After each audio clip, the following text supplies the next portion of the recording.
Let's talk about marketing yourself. Maybe you don't want to touch marketing yourself with the 39.5-foot pole. I'm getting into the holiday spirit. It's coming. So I'm going to give you 3 simple strategies to market yourself, and I'm going to illustrate those with a case study of one of my favorite clients who did a remarkable job of positioning herself for a great job. For the best strategies to take your career to the next level, subscribe to my channel and hit the bell so you can help me drive the creation of gender-balanced leadership teams at all levels in corporates. And why? Why is that important? Because it will create a better experience for everybody there, the women and the men, and it's better for the business. And if you've ever worked in a gender-balanced leader company, you know the difference that it makes. I'm Christina dellisanti-Miller of Full Potential Realized, and I'm a career transition coach. I've helped hundreds of women take their career beyond what they thought was possible, and I used my insights from 20 plus years behind the scenes in corporate HR functions like talent management, diversity and inclusion, and just consulting to executives and coaching executives to help me help you navigate the system in a way that takes advantage of that insider scoop. So I'm curious, what ways have you used to market yourself simply and effectively? Let me know in the comments, and you help others by sharing what's worked for you. So my client has had a range of different roles, and she did 3 things to put herself in front of the right people to take advantage of those roles so that they could understand what was available and how she could serve their needs. She's been managing since she was in college, and she has about 30 years of deep management experience in a variety of different industries. And she took a role in a company where the role was not as competitive or complex as she's used to, but she really liked this company, and it was a way to get in and maybe have a little bit of a breather and position herself for what was next. And they had some unique perks that she really wanted, so it was a little bit of a trade-off. Now she's been there for a year plus, and she's identified a role that's really well suited for her, and the person in that role is about to retire.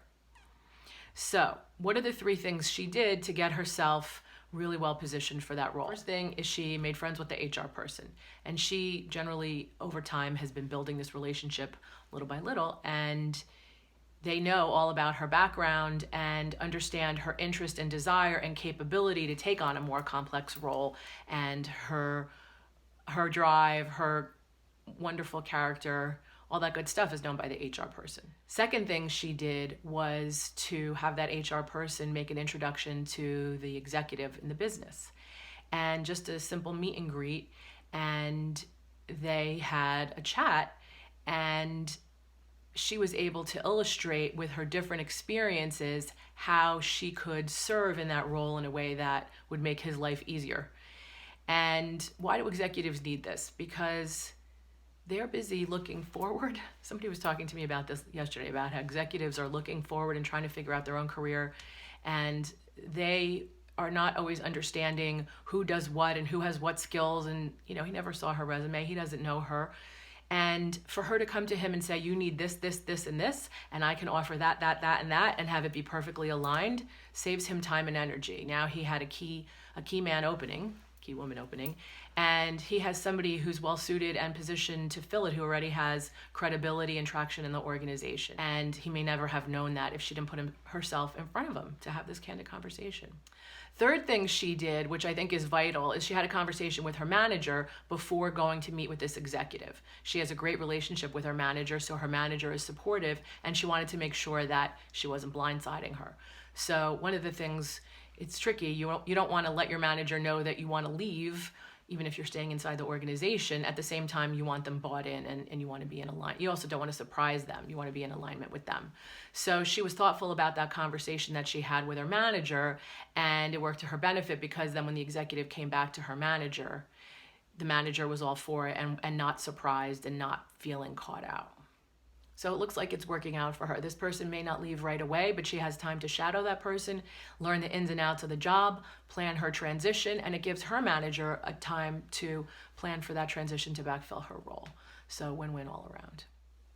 Marketing yourself simply by building relationships and having people understand what you're capable of and what you're interested in is one way to move your career forward with ease and grace.